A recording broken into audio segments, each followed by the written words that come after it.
اور بڑے علم والے ہیں، اور اس نے تمہارے فائدے کے لیے ستارے بنائے ہیں تاکہ تم ان کے ذریعے سے رات کے اندھیروں میں خشکی اور دریا میں راستہ معلوم کر سکو،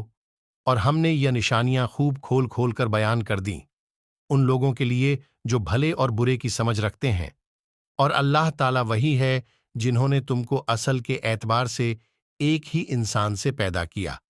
پھر کچھ عرصہ کے لیے تمہارا ٹھکانہ زمین ہے، پھر تمہیں قبر کے حوالے کر دیا جاتا ہے۔ بے شک ہم نے یہ دلائل بھی کھول کھول کر بیان کر دیے ان لوگوں کے لیے جو سوجھ بوجھ رکھتے ہیں،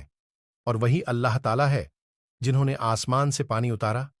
اور ایک ہی پانی سے مختلف قسم کے نباتات کو زمین سے نکالا، پھر ہم نے اس سے سبز کھیتی نکالی، پھر اس کھیتی سے ہم ایسے دانے نکالتے ہیں جو اوپر تلے ہوتے ہیں، اور کھجور کی شاخوں میں سے ایسے گچھے نکالتے ہیں جو پھل کے بوجھ کی وجہ سے جھکے ہوئے ہوتے ہیں، اور پھر اسی ایک پانی سے انگور کے باغ اور زیتون اور انار کے درخت پیدا کیے جن میں پھل رنگ صورت جائے گا میں ایک دوسرے سے ملتے جلتے بھی ہیں اور بعض ایک دوسرے سے نہیں بھی ملتے۔ ذرا ہر ایک پھل میں غور تو کرو،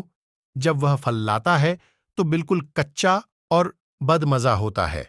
اور پھر اس کے پکانے میں بھی غور کرو کہ اسے وقت تمام صفات میں کامل ہوتا ہے۔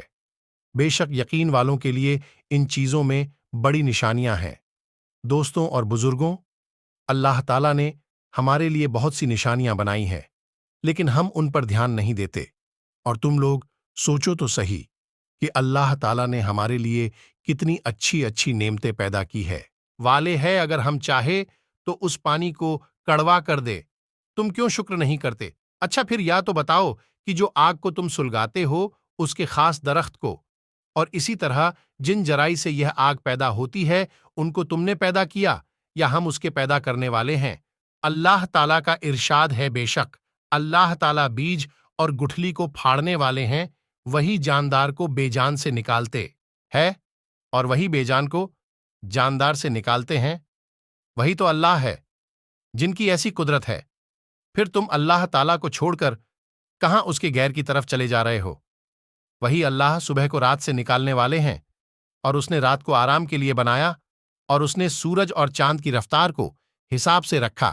اور ان کی رفتار کا حساب